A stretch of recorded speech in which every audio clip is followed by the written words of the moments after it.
Thanks for joining us on another episode. We we have to talk about the election today, obviously, because for Canadians, early voting, early polls open tomorrow. We don't want to spend a lot of time because, as Andrew very eloquently pointed out, we spend a lot of time talking about politics. So we'll try and tie it back to the interests specifically of small medium businesses and entrepreneurship in Canada, and again, how some of the policies might impact the future, and how each of us may or may not have a different perspective on what matters most. So just to kick us off, we'll focus on the two major leading parties. So that's going to be the Liberals and the Conservatives. And I'll just, I guess, highlight a few different policy areas, and we can just quickly go through our individual thoughts. No need to call out specific candidates if you don't want to, but it'd be great to get your guys' input on what matters most to you and your family and your clients and so forth. So just at a high level, some of the contrasting policy perspectives. So when it comes to taxation, we were talking about offline the fact that the Liberals have taken a pretty hard turn between Trudeau and Carney. And Carney came in, was elected the party leader, and has adopted similar policies to the Conservatives in terms of reducing taxation. So targeted tax cuts, reducing or eliminating the GST for purchasing homes for first-time home buyers, while also sticking more with a traditional Liberal policy of increasing taxation on large businesses, specifically banks and insurance companies. Whereas the Conservative policy is a broad, I've read 15% cut to individual income tax, as well as eliminating all forms of the carbon tax. In comparison, the Liberals have eliminated the individual carbon tax, but the commercial carbon tax still remains, and essentially attempting to deregulate or simplify as much of the taxation system as possible. So that means, again, eliminating, if there were to have been an increase in capital gains tax, rolling that back, fairly conservative policies when it comes to taxation. Second, well, let's start there. We can go through these topics in sequence, but Michael, starting with you, what are your, I guess, priorities, or what are your thoughts on this taxation argument between the two parties? Yeah, well, first off, just to give our listeners even further background. So Mark Carney, is the new inserted Liberal leader into that party, and he's gained quite a bit of popularity in Canada. Just a lot of people are looking at his pedigree and how he was the former central bank governor. He was involved in England as well as in banking and financial policies. So he's a smooth operator. He has a successful resume. In terms of the tax side of things, I haven't been following his policy very closely. I personally have traditionally been more of a conservative myself, and I've been following Pierre's a little bit closer. And Pierre, while Pierre Poilievre is a lifetime politician, however, he's always been a big proponent of economic, I would say, literacy and economic responsibility. And always, from the very beginning, when I was watching his videos, he was always talking about the budget, balancing the budget, and making the right economic and financial decisions for Canada. So that resonated with me as a business owner here. I have been following more of his platform, to be honest, and with a matter of, you only have so much time in a day, so I haven't been able to consume all of the Liberal platform. But in terms of some of the things that Pierre has put forth, really resonate with me.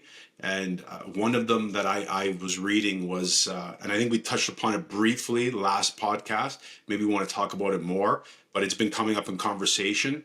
It's that capital gains exemption, and how he's proposing, and that one really excites me, how he's proposing like a 0% capital gains tax if those that investment is reinvested into Canadian yielding products. Now, the question I had was, does this apply for all sorts of Canadian investments? Are we talking not just equities, but how about real estate? How about investing in companies?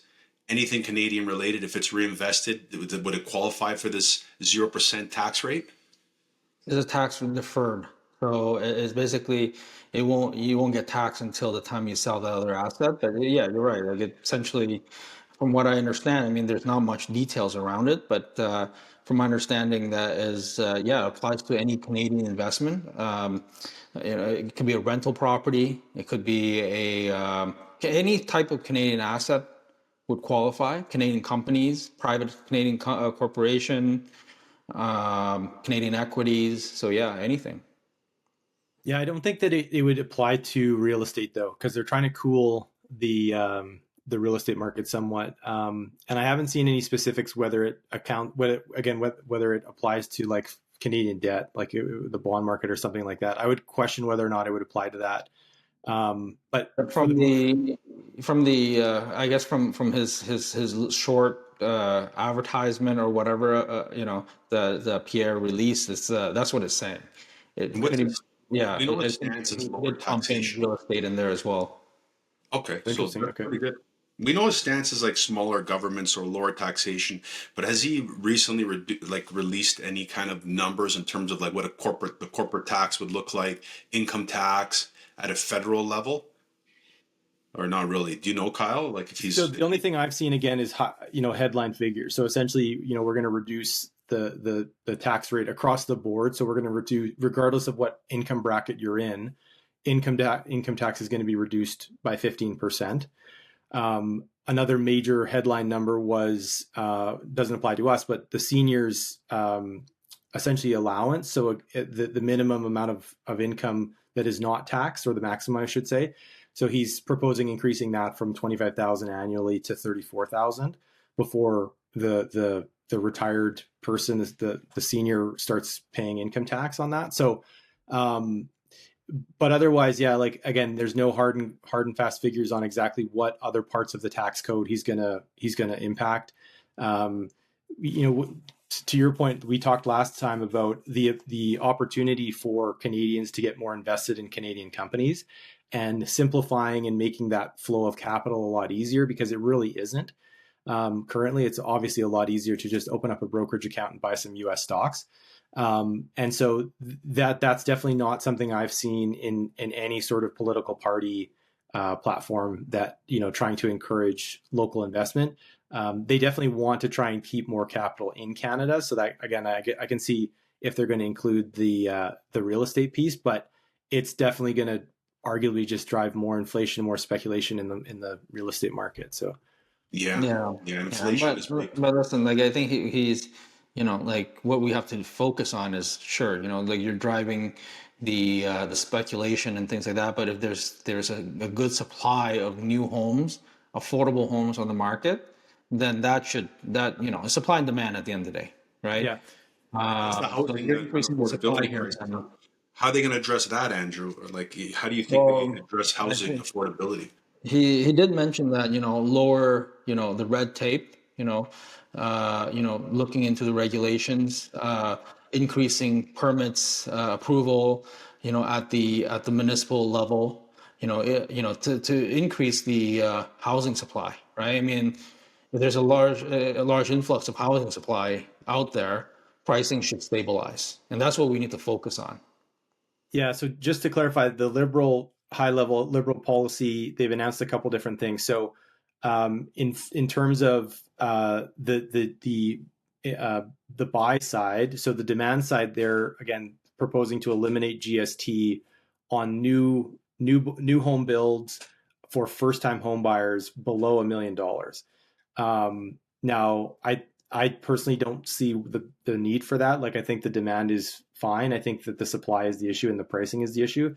But this comes to one of my personal, I guess, gripes with, you could say both parties, but especially the Liberal Party, is there really hasn't been a very clear distinction between policies that are benefiting the we'll call them the boomers or the asset holders, and younger people, especially entrepreneurs, people that are in university, leaving university.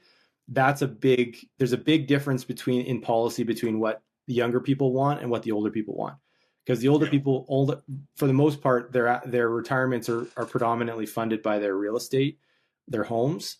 And so they definitely want to protect and increase asset values at all costs. Whereas that's totally counter to what the younger generations want, because that's the number one concern with affordability. If you can't afford to buy or rent a home, you can't afford to live where you want to live, it disrupts the whole apple cart. So I think that demand side, I don't necessarily understand the rationale there. But in terms of supply side, so they have a couple initiatives they've announced. So they've proposed funding through Crown Corporation. So again, this is sort of typical liberal, big government sort of approach. 25 billion for prefabricated housing, and then 10 billion for subsidized or low income affordable housing, both to be managed by this new Crown Corporation called Build Canada Homes. So again, more federal tax dollars going towards subsidizing industry. So that's the Liberal campaign. And then on the Conservative piece, very similar in terms of demand. So eliminating GST on new homes under 1.3, and then more of a sort of a fire under the municipality. So taking aim at the jurisdictions that are responsible for regulating and building homes, paying municipalities half the cost of reducing the development charges up to 25,000, and then mandatory minimum requirements for builds. So you have to meet a certain number of new construction targets in order to get, some sort of a payout incentive at the end of it. So yeah, not dissimilar, that's for sure. Interesting. And I wonder how they're going to address inflation and just CPI. I think next month, the consumer, they're releasing, the Consumer Price Index is releasing an update on what the CPI median is at. I think like just looking at it, it looks like it was 2.9% was the CPI median, which doesn't sound terribly high, but I don't know. I guess it feels different than what constituents and individuals are feeling in real life, because we're seeing the cost of everything rising. Being in insurance, that's one thing we talk to. Insurance rates on the personal side are on the rise big time. Like 15-20% is sort of like the average rate increase we're seeing on home and auto here in Ontario anyways. I'm sure it's not too dissimilar out west, Kyle, where you are. But just even groceries as well now, with all these trade wars, with the trade war, even though a lot of the stuff is still up in the air, groceries are already going up, and we're seeing it at the grocery stores. So inflation is quite high. I think that needs to be tamed. The Consumer Price Index it needs to be lowered, and something needs to be done to address that, because if that continues, that'll lead to a recession. And the definition of a recession in my understanding is 2 to 3 consecutive quarters of negative GDP growth. Is that correct? Okay, so I don't know. I'd like to pull up what Canada's GDP growth is, but the higher inflation goes, that's less dollars in people's pockets, less spending. Now they're not going to spend the money as freely as they were before, rather than taking that, buying that lavish car or having those expensive dinners. Now they're looking after their bottom line because the cost of everything has gone up, and that's what leads to less consumer spending and drives GDP down. You wanted to say something, Andrew? No. No, it makes sense. Yeah, it makes sense. To tame that. We have to tame that.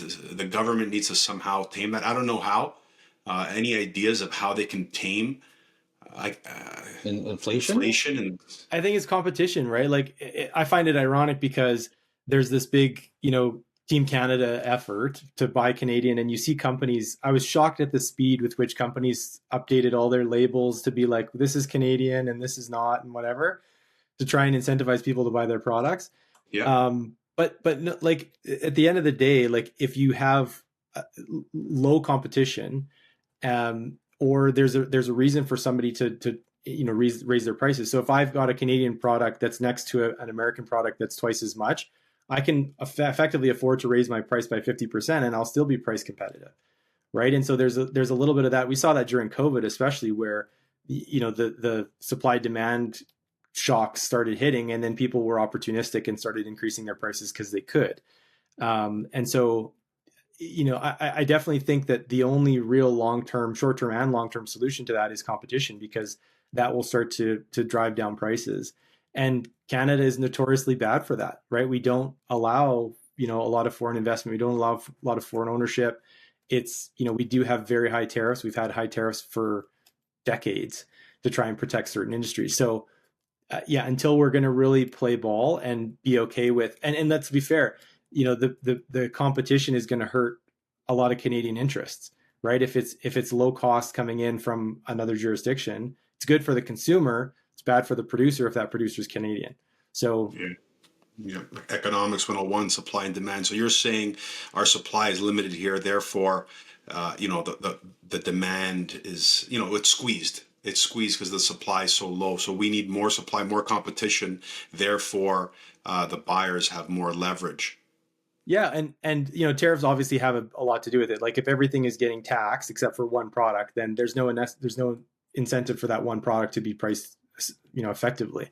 And we we've been doing this. We've kind of been shooting ourselves in the foot as a country for decades, especially with interprovincial trade, because we're doing the same thing between provinces.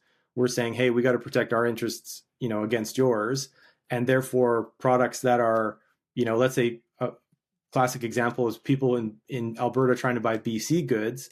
Oftentimes there's limits and caps and restrictions on supply to drive up the price so that they'll buy more Albertan generated goods. Well, that just in turn just drives up the price of the Albertan goods, because they're like, we don't have any reason to drop prices. We're not competing on price. Competition. No, that's a good point. That's a good point. And back to your original point of buying Canadian. I don't know if you guys got that email today. The Business Development Bank of Canada, BDC, sent out an email with a statistic here. They've done some research. According to BDC, if every Canadian spent $25 a month on Canadian-made items instead of foreign ones, we would create 60,000 jobs and boost our GDP by 0.7%. So they're doing this big push now, buy five, high five challenge. And they're trying to push, again, buying Canadian products and trying to drive our GDP by supporting Canadian-made products. So what are your thoughts on that, guys? I find it crazy. Like, why does no one actually talk about, like, do we have an incentive to buy Canadian products, right? Other than like, oh, they're down the road. Like, if it's an inferior product, like, do we want to talk about that? Do we want to have a national conversation about, like, well, here's another part of the election, this platform. So cost of energy is everywhere. It's huge. I think a lot of people in the last few years, it's day-to-day stuff for me out west because it's our main industrial output. But it also impacts everything else, impacts manufacturing, transportation, everything that we buy and sell has cost of energy accounted for.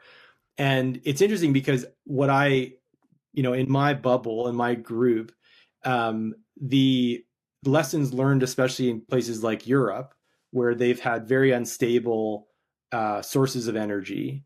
And as a result, their pricing is insane. Like a friend of mine in the UK is paying over 4 times per kilowatt what I pay per kilowatt hour, what I pay in Canada and Alberta. And to put it in perspective, like if you're creating a product, the same product, you're making a widget in Alberta, Canada, and, like Blackpool, UK. If that product from Blackpool has 4 times the energy inputs, let's say it's, 10% of the cost or whatever, like they're going to essentially have a far more difficult time trying to be cost competitive.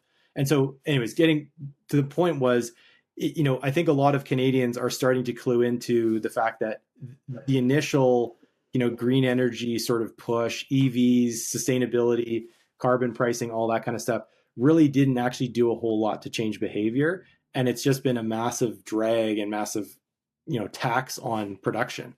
But I'm still surprised that the liberal side of the equation, the liberal campaign, is still saying we want some level of carbon taxation. We want to still support and fund using tax dollars. We want to subsidize, green initiatives and technologies and so forth. What are your guys' perspective on that? That surprises you? You think that, like, again, like in my bubble, it seems like everybody's learned their lesson and been like, this was bad policy. And that seems like the biggest contrast out of that whole platform, the whole liberal platform, in terms of what I would suggest or what I think society really wants. That seems like the biggest losing policy. Yeah, well, you're in a very different Yeah. spot, being from Alberta, rich in oil sands and gas. But yeah, the Liberal Party has definitely historically been a huge proponent of renewable energy, green energy, and Mark Carney's history.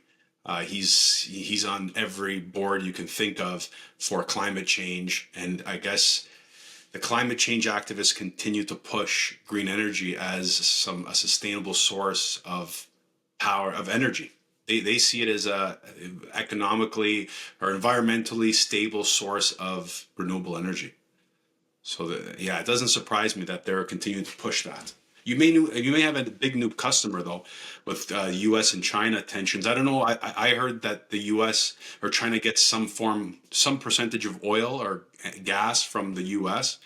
I think they're starting to talk to Canada about replacing that. So you might. Well, maybe in 20 years when we build out the infrastructure to supply it to them. But yeah, like this is the problem is, and this has been going as long as I've been alive in Alberta. For any business, any business owner can empathize. Like if you can't get your product out, you can't sell your product. Your options are limited, and so I think that's the big concern is that we in the province can perceive it as a bit of a golden goose. Like we've won the resource lottery, and we have this ability to generate energy for ourselves and for others, and sell it and generate a huge amount of wealth. And we're doing everything possible to prevent that from happening. And make no mistake, like I'm not proposing that we destroy the environment or poison the water or poison the air in doing it. But I think we can do it. We have been a steward of the environment as a country for many years. I think we can do it well. I think it needs policy, it needs leadership, and there's all sorts of hurdles and roadblocks and all sorts of things getting in the way. So, Germany, again, when Germany came knocking after Ukraine was invaded, the general consensus from the East was, it's not cost effective. And from the West, it was like, you guys, like it would pay for itself in like 5 years. Like it's not difficult. We're selling a product that we have typically make huge margins on. So yeah, I don't know. I'm still surprised at the level of appetite for that sort of a policy when it's clearly having, it's a dinner table issue, like cost of everything, cost of food, cost of transport, cost of goods, cost of housing. Like that's a major input for all of it. If we dropped our energy costs by half, it would have an immediate knock-on effect. And again, for future industries, like we've talked about on this pod for weeks, next generation industries like AI, it's entirely energy constrained. If we're trying to compete in generation economies of tomorrow, it's all about cost of energy. And if there's a location or a country that has a significantly lower cost of energy, that those jobs, that investment is going to go to those jurisdictions. And the climate for it too. Canada has the climate for it too. Like we are primed for data centers here. If you think about it, number one, we're not susceptible to a lot of natural disasters from a weather perspective. We don't get hurricanes, we don't get tornadoes, earthquakes. We're protected by the Canadian Shield. There are earthquake zones, but very, very minimal. We have the weather, the cold weather, to keep those data centers running cool, which is one of the biggest energy constraints of them. And we have the energy. So like we are prime. We have land. Think about how much land mass Canada has. We have the cold winters and the cool summers. We have the energy. This would be a great spot, a great place to start putting up these data centers. Totally agree. What do you think, Andrew? Yeah, I think we discussed a lot, and we touched on a lot of different things. And energy policy specifically, what do you think about green energy? Like I like, I don't pay much attention to that, to be honest with you. I just care about what's in my pocket at the end of the day and what I have to pay. And I can tell you this, carbon tax affects everybody, right? And if, like you said, it affects the people that are delivering our food to, the gas that heats our house and the gas that we put into our cars. So, like for us to take on that burden of getting to carbon neutral and paying a ton of money in taxes to get there, I don't think it's fair, right? Because we're taking on this burden. Meanwhile, the whole world, there are countries out there that doesn't have to take on this burden, and they're more competitive. They get to manufacture, produce, goods without having to worry about this, and that this has an effect on inflation as well, right? Like I don't know if you noticed at the pump, like our gas price dropped significantly when the carbon tax was removed. Why wasn't this done years ago? That's my question, right? When inflation was all at an all-time high, why wasn't it done? Why is it being done now, right before the election, right? To me, it's a way to get votes, right? And I think it's why now? Why wasn't it done a year ago when the cost of lettuce was at $10? This would have helped, but nothing was done. So, and going back to like say inflation and the way Canada is going, and just in general on the Western countries, the cost of knowledge is dropping drastically. And our wages here are extremely high. For us to start producing products is outrageous. Our products will always be much, much more expensive. And what we've been really good at, Canada, US, is shipping products, services, high-level services that require knowledge. But if knowledge is getting cheaper and cheaper by the day with AI, what advantage do we have over some of these countries, right? So I think we essentially need to really start thinking about what value are we producing to earn for the country, like increase our GDP, right? Because that advantage is going to disappear very fast. With the pace of AI, I think that advantage is going to disappear within the next couple of years. And if we don't position ourselves to prepare for that, most of the services we have here will become very cheap, and it'll be no longer in demand because someone in a third world country will be able to have access to the same level of knowledge that we have at a very rapid pace. Yeah, the future. I agree. We have to adapt. The future's changing very fast. Bill Gates released. I don't know if you heard about what Bill Gates released something. They were questioning him on the future, the future of the workforce, because of the advent and how quickly AI is moving.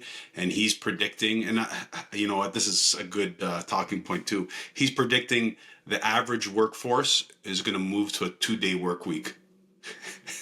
2 to 3 day work week because of the productivity achieved with AI. Me personally, I don't buy it. Okay, I believe that we can achieve the productivity in 2 days of a 5-day work week, but this doesn't mean that people are going to stop working. Look when new technologies came out, like when we got our smartphones. We were so much more efficient. We could have done the amount of work in way less time, but that didn't slow us down. We sent twice as many emails. Exactly. You just drive productivity up. Like all we're gonna do is just drive productivity up. We're not gonna work less. But that's what his prediction was. And things are changing. Autonomous driving. I'm thinking about our kids. They're not gonna even know how to drive a car. Everything's autonomous. AI is gonna be so advanced by the time the next generation grows up.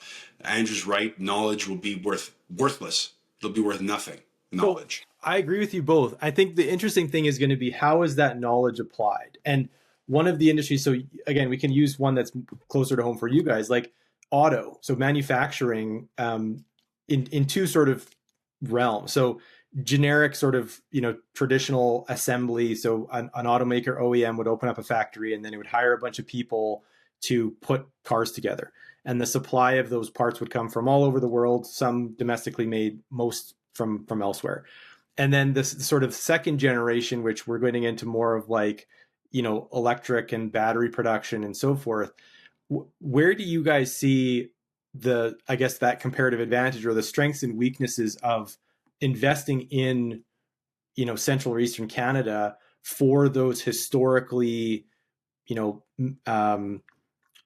strong industrial base territories? So auto parts manufacturing, assembly, that kind of stuff. How do you guys see that going forward with AI?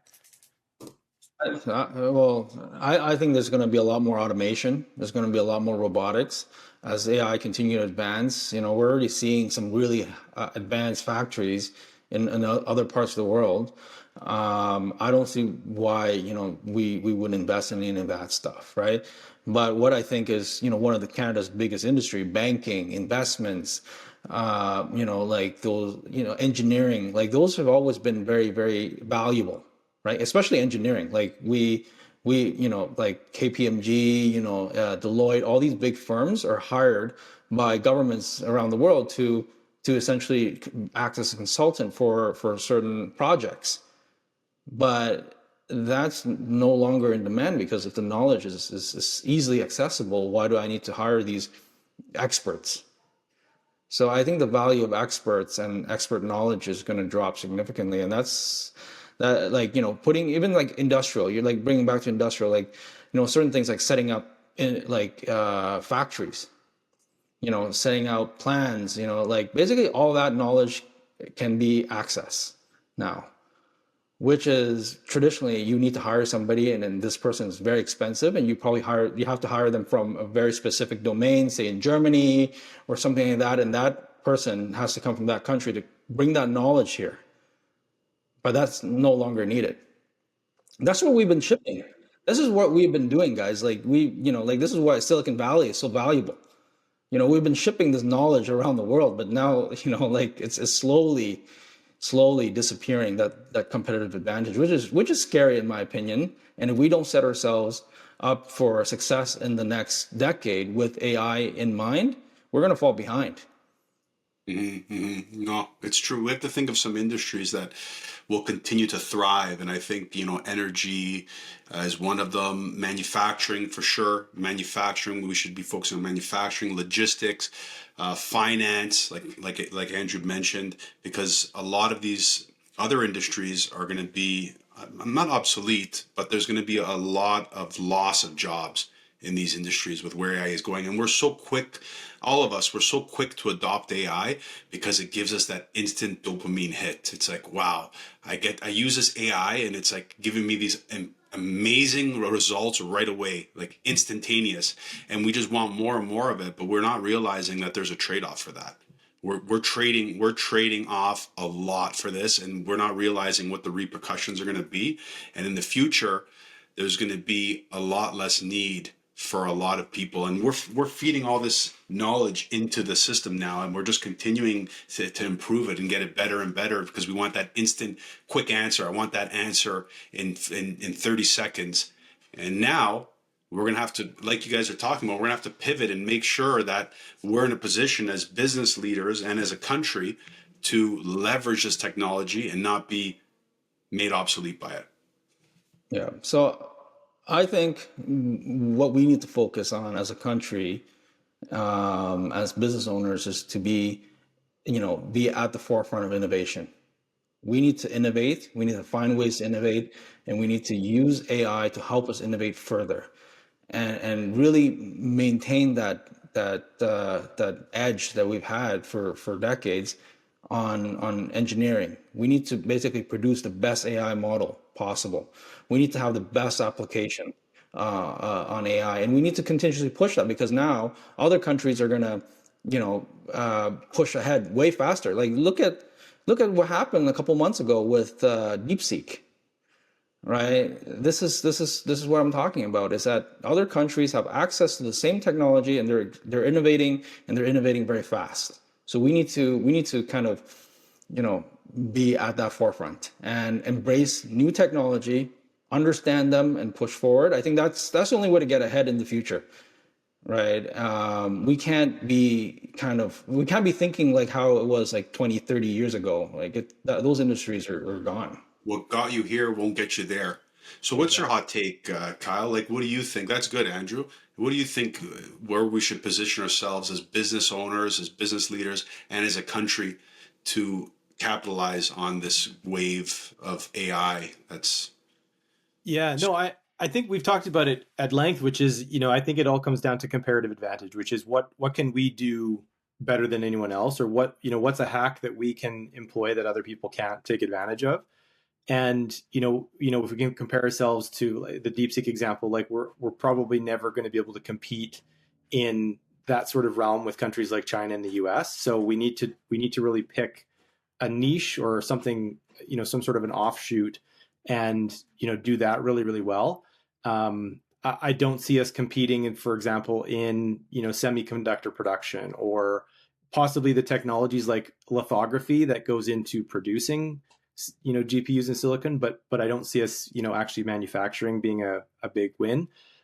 Same thing goes for you mentioned obviously manufacturing and automation. I think if we have a very high standard of education still in this country, and so I think if we were to retain the people that we produce, the minds and the education, the outputs of the education system, rather than having really tolerating and somewhat ignoring the brain drain that is made Canada what it is, I think we would be in a far better position to take advantage of those knowledge-based industries of the future. AI, all of the things that produce it, go into it: energy production, manufacturing, automation, robotics, all of it. And so I think that's kind of where we really need to focus our attention is, motivating those that are graduating, the best of the best, to stay here and to come here in the first place, which kind of dovetails with one of the other campaign platform pieces, which is immigration. I think Canada has done generally over the last 20 to 30 years, and even before that, a relatively good job on immigration, in the sense that it was selective. It sought out individuals that were relatively young, that had ambition, that wanted to either invest in the country or go to school or whatnot. And it was there were scorecards. It wasn't easy to immigrate. To immigrate rather to Canada, and importantly for the local economy, housing market, stuff like that, the numbers were relatively manageable. I grew up in a city where there was a large Ukrainian population, there's a large Polish population, but it was never seen as like, oh, they're overtaking our Anglo Christian Anglo values. Granted, they share a lot of values, those sorts of nations, but now the stuff that we're starting to read and see is, I think the general consensus is that in the last few years, immigration has statistically, factually, just gone through the roof. And I think there's a lot of people that have said the numbers are just too high. The quality of the immigrants are not there. It's not contributing to the economy the way that it once was. And we are really actually risking what's happening in Britain, which is, the net migration. The numbers don't really tell the whole story, because the people that are leaving and going to jurisdictions like Dubai, which are low tax, are these very, very wealthy entrepreneurs and innovators and investors, and they're being replaced with the net migration coming in by people that are on the opposite side of this end of the spectrum. So, I think we need to have a general conversation around that as well, because that really feeds into all of these other sort of priorities downstream. So I guess with that, so let's just quickly contrast the two policies from the Liberals and Conservatives. So the Liberal immigration policy is somewhat unchanged. Supports fairly high level, relatively high levels of immigration. They believe that obviously supports labor supply, economics, people bringing money and investing that. They acknowledge the strains on the housing market, real estate economy. However, again, that really does benefit the existing asset holders, the boomers that are retiring, because it's just driving up those asset prices. Whereas the Conservatives, far less immigration, caps on immigration, specific criteria on immigration, and the ability for far more regional or provincial power over who they can take in, or sorry, who they're allowed to refuse. So one of the big talking points is actually the province of Quebec. So Quebec has been receiving disproportionately large number of immigrants, similar to what you see in the EU with Italy and some of the southern European countries, or Texas, southern states in the US, where they receive disproportionately larger number of migrants, and therefore their social systems and their economies have to take that burden.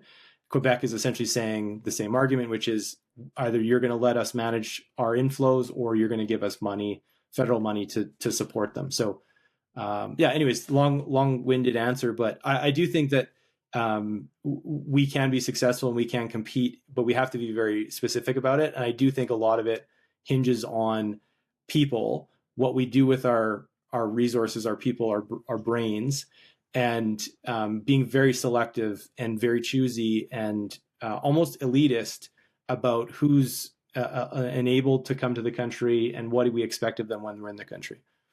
What do you guys think? Yeah, no, I agree. Like, I mean, we do have to be selective. Um, and like, I guess this leads into another big topic, that we should all consider, and I think it's kind of being brushed under the carpet, with all this tariff talks, is with all these immigration, there's a lot of guardrails, controls, that you have to have in place. I guess I've heard both sides about their policies on crime. What are your guys' thoughts? What are your thoughts on crime? Mike, what do you think about the conservative being tough on crime? Like, do you think that will help, like, with what we're facing right now? Are you guys seeing an increase in crime? Like, what are your experience on that? Is that something that you're factoring in when you're making your decision to vote? Yeah, I'd love to hear Kyle's input on this, but I'll just quickly add that crime is definitely a concern here. It's definitely a growing concern in Ontario. We've seen crime is rampant right now. There's all kinds of break-ins, vehicle thefts, robberies, forcible robberies. Police. I have a bunch of friends who are police officers, and the funding isn't there for them. So they tell me about they have very little resources available, very little police patrolling the streets, less police force, less cruisers. Also, they're mentioning that just the judicial system, it's very easy in Canada when convicts are convicted, it's very easy for them to get bail and to get out. So there's very little punishment for committing crimes in Canada. And we're seeing that now. Because of these things, we're seeing safety is definitely a rising concern here in Ontario. And I think that's a very important topic. It's good that you brought that up, Andrew. That definitely needs to be addressed ASAP because, the Canada back then, I remember Canada back then, it was like, leave your door unlocked, your front door unlocked, go to sleep with the door open. It was just very safe. And they kind of like promoted that as like one of the benefits of Canada. And we've definitely lost that over the years with just, I guess, the amount of immigration and also the very, the kind of the not providing enough funding to our police force and to the judicial system. So we're feeling it here. How is it in Alberta, Kyle? Yeah, it's bad. I don't know that it's as bad as Toronto. I definitely have friends that complain about it more in Toronto and Ontario than I do in Alberta. But I've seen it firsthand. Like I think I see it as sort of a two-pronged issue. So the first one you touched on, which is the lack of resources, and I would even say almost level of autonomy that is given to police and police services. So, police has really have been almost like it's been a bit of a bad word politically for a few years. And I've seen, municipal politics in Calgary here. It's really, palatable, the disagreements that go on between the police and council and, local politicians. And it's always in the context of, well, let's try and do something other than police people, right? Let's try and find some alternative solution to crime or, mental health or whatever. And I get where that perspective is coming from, especially when it comes to like drug use and such. And homelessness and stuff like that. A lot of that is potentially can be dealt with differently. But I think for far too long, we have all sort of taken for granted the level of safety and what contributes to that. And I do think that social justice or criminal justice reform is required as well. So just to clarify what some of the talking points are going on with the federal piece is, the criminal code is a federal piece of legislation. And so when a person is arrested, it's they're obviously arrested with local services, whether that be a municipal police force, or potentially, this is a whole other topic, but a lot of policing is actually subbed out to the federal RCMP. And those numbers have been down significantly over the last 20 years in terms of recruitment. They're way understaffed across a whole bunch of jurisdictions. And that's obviously having an impact. But anyway, so let's say they arrest someone. The Crown will bring criminal charges according to the criminal code, depending on what they've done. And a judge, they'll go before a judge, and the judge will, either convict them and sentence them to something, or they'll acquit them. And what we've seen is two things happening. So as long as I've been alive, I think the criminal code has been fairly soft. My experience with the criminal code in Canada, there are a lot of carve outs. There's a lot of opportunities for second, third, fourth chances. You have so much experience with the criminal code, Kyle. So I studied law, for one. Okay, I didn't practice it, obviously, but yeah. I've read a bit of it. But just to clarify, I've never practiced it. I don't know it that intimately. But when you compare that to other jurisdictions, it's quite soft. The other thing that's happened is the federal Liberal government, changed essentially sentencing procedures, and they essentially tried to extend that a step further and said, if there's any possible way that we can avoid incarceration. This initially was originally 20 years ago was only applicable to Aboriginal offenders, but this was essentially broadened to say, if an offender can avoid incarceration, we can avoid sending someone to prison, we should do that. And so a lot of judges felt handcuffed, and they said, well, I have to essentially, not acquit you, but I'm going to convict you, and I'm not going to sentence you to any time, because these new sentencing guidelines have come out.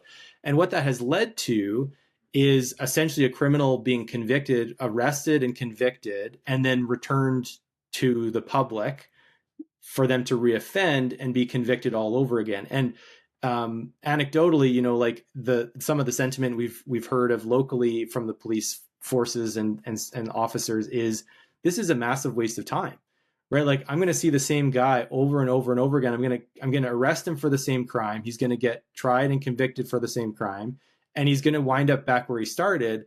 Like, what is the point here? And it actually obviously gets a lot worse, where some of these criminals go on. These are lifetime offenders. They go on to commit more serious offenses that have far greater degrees of harm, potentially, physical violence or murder in their communities. And so the question is, and a lot of the premiers, my premier in Alberta, Danielle Smith especially, has been pleading to say, this is not working, you guys. Like, this is the purpose of the criminal code, and the criminal justice system is not functioning. It's not doing the job that it was intended to do. And so I think it needs federal reform. I think there needs to be reform all the way down to the municipal level. I think the municipal leaders, mayors, council members need to wake up. They need to take it a lot more seriously. It's not this, it's been this virtuous sort of signal to their constituents that they're against the police and they're soft on crime and this and that. And I think the sentiment is changing. I think we're seeing it firsthand. That's good to know. I wonder why detainment's discouraged. Is it like a resource issue? Like, do we not have the jails, the space in the jails, the staffing for the jails? Is that why? Partially. So the big advocates for it point to, similarly to legalization of narcotics, is that it's easier to reintegrate and reform if they're in the public. And so there is some truth to that, right? Like, if you incarcerate a 20-year-old kid for 10 years, they're probably going to be limited in those 10 years in terms of what they're going to how they're going to develop and what they're going to be able to do and grow, such that when you release a 30-year-old back into society that's been incarcerated for 10 years, or you release a 22-year-old that develops and potentially reoffends a couple times over the next 8 years, you're going to have very different outcomes. So there is some truth to it, but there needs to be a better filter. There needs to be a better restriction in terms of how we rate and judge those criminals and offenders. Yeah, so yeah, just to summarize, I think these are the kind of things that on top of the taxes, we talk about taxation, cutting taxes, reducing taxes. I think, listen, if people are paying taxes, that means the economy is growing, people are making money, right? I think it's a good thing that people pay taxes, but if you want these innovators, these individuals who invest and are successful, to stay within the country and pay taxes, you need to make sure you have a safe environment, low crime, a strong economy, and essentially strong healthcare. So I think these are the major areas. But to be honest, like I'm not so confident with many of the policies that are being presented. I don't know if you guys had a chance to listen to the debate. I think yesterday or the day before, but there's just not much confidence in some of these policies, to be honest. Sorry, do you mean that you don't like the policy as it's been described, or you don't think that the policy will be implemented? I just think some of the policies are like essentially some of the major things like healthcare, being tough on crime. I'm not sure how they're going to be implemented in a way that would get Canada back to what it used to be, right? And if we have a massive strain on our healthcare right now, how are we going to alleviate that? Right? We have a serious crime problem that exists right now in Ontario. How are we going to address these things? Like Were those brought up in the debate, Andrew? I didn't see the debate. I do like have Mark Carney's some of the things were brought up, but like questions. immigration and things like that. But it's just they talk about what they're doing, like we're talking about right now. But what's the actual plan to get us there? 100 days, 1 year, 2 years. What is it? What's the roadmap? Like as Canadians, we need to know how long is this going to take to fix, right? But I didn't see any of that, so that's the thing that's kind of a bit disappointing in my opinion. After watching the debate, it was just everybody taking a jab at each other, but no real clear plan on how things are going to get addressed, and especially things like crime and healthcare and rebuilding our economy. Yeah, I think it's interesting you bring up healthcare because I think that's actually one of the major issues that really no one is talking about. And in the next, let's say 10 or 15 years, I can't remember the specific statistic, but something like 30% of the workforce is going to retire in the next 10 years. And the demographics of Canada, like many developed nations, is going to flip. So it's like 80-20. So 80% of the population or 70% is going to be over 65. They're going to be net drains on the economy.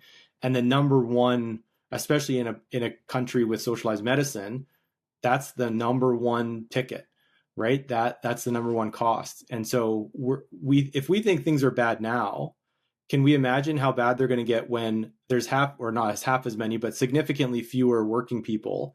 There's significantly fewer working people and fewer taxes going into the system, significantly more people not working, taking from the system, the demand on the healthcare system.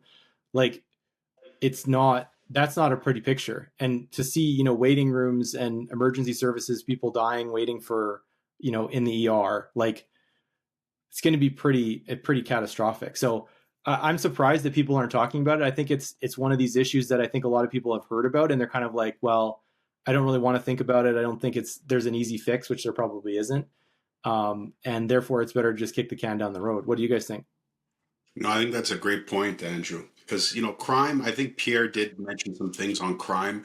Talking about funding the police and providing more resources there. I think he did address that he wanted to definitely increase funding and increase. I think he wanted he was talking about life sentences and giving out life sentences for repeat offenders or for murderers. So he did have some policies around that.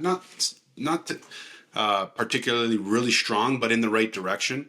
But healthcare, I don't think. Yeah, I haven't heard anything, and I just did a quick search, and yeah, there's not much on healthcare other than there's not much. And healthcare, you're right, it's so overburdened now. It's like at a breaking point. And if you talk to anyone that's in healthcare, they'll tell you like boots on the ground with what it's like and how bad it is. It's bad. Mhm. Like Yeah, it's bad. It's so leveraged, over leveraged right now. that's why I think it comes down to, listen, paying taxes is fine. You can pay taxes, but give us good health care, give us a strong economy so we can make money, and like I said, safety. I want kids to be able to walk to school and be able to hang out on the street, like play street hockey, like decades ago. But it's just not like that anymore, and that's, I think it's the some of the issues that we've been facing. Like, it's not been safe to be in some of these more affluent neighborhood because they're targeted, right? So where are you going to be? Where do you get safety in this country? We're paying an absurd amount of taxes. Where do I get safety? Where do I get proper health care? And I just want to make a good paycheck at the end of the day so I can pay my taxes. That's what I want. And you can't even protect yourself because Canada continues, especially the Liberal government, they continue to put a ban on more and more categories of firearms. So even defending yourself, not just possessing a firearm, but Yes. utilizing a firearm. That's a good thing you brought up, because I heard something very interesting from what Carney brought up not too long ago. I think it was a couple of weeks about guns for cash or something like that. Some plan, some program that he has. Like, I kind of rolled my eyes a little bit hearing about this, because it just doesn't make any sense in my opinion. It's like, okay, well, who are the people that are going to trade in their guns for cash? Yeah. Not the criminals. No. All right. So what does We got that to wrap do? here soon. Why don't we go one by one? Number one item that they will be voting based on, or what number one thing that they care about in the upcoming election. Mike, why don't you go first? Put Yeah, you the on the number spot. one. Yeah, no problem. The number one thing would be, I think, just stimulating the economy, like Andrew said. I think let's start there. There's a host of problems we talked about. There's a host of issues, of items that need to be addressed. Think about it. It's been years in the making that these things have been progressively becoming worse. We've had 10 years, I believe, of Liberal leadership, and it's, healthcare is down, crime's down, inflation is down by, I mean, like bad, crime's bad, healthcare is bad. Our national debt is bad. Taxation's high. I would just focus on the economy first. Right now, the main thing I'm looking at is which government is going to come in and first clean up the economy. Let's balance the budget, or start working towards getting that budget in line. Let's control inflation. Let's stimulate the local business to drive GDP. So those are sort of the things I'm looking at right now. And to me, it seems like we need a change. We've had the Liberals in power for quite some time, and we're in a pretty bad spot. I believe because of it. So that's what I'm looking at, and that's why I'm going to be, hoping that Pierre and the Conservative government can bring at least some kind of economic stimulus to Canada. Awesome. Andrew, what do you think?